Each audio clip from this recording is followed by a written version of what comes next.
pakalbėkime apie sutuoktinių turto padalijimą. Taigi, nutraukiant santuoką yra dalyjamas sutuoktiniams priklausantis bendrosios jungtinės nuosavybės teise priklausantis turtas.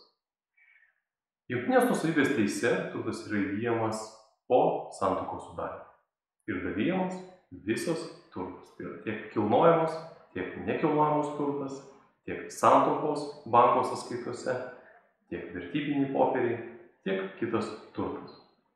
Svarbu paminėti yra tai, kad turtas dalyjamas laikantis lygių dalių principo ir preziumuojama, kad sutuoktinių turto dalys yra lygios.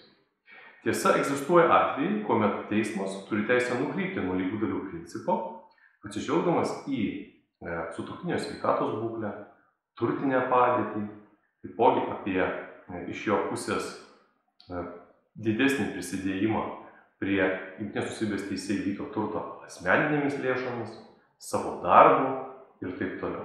Tokiu atveju teismas turi teisę, padalydamas turtą, padalinti jį nelygiomis dalimis.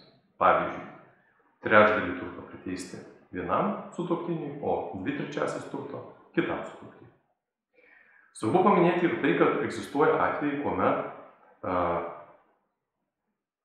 asmeninis sutuoktinio turtas santuokos metu yra pagerinamas iš esmės.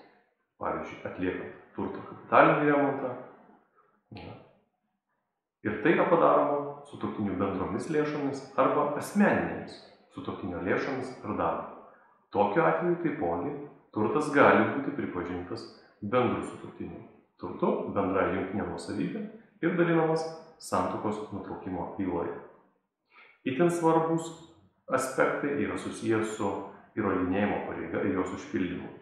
Todėl šioje vietoje yra dedamos visos pastangos iš advokatų, besispecializuojančių skyrybų bylose pusės, tam, kad atkurti faktinę situaciją ir įrodyti teismui šalies didesnę dalį, įgyjant arba sukuriant bendrosios jungtinės nuosavybės teise priklausantį turtą, taipogi įrodinėjant kitas aplinkybės skyrybų byloje, dalijant santuokos metu užgyventą turtą.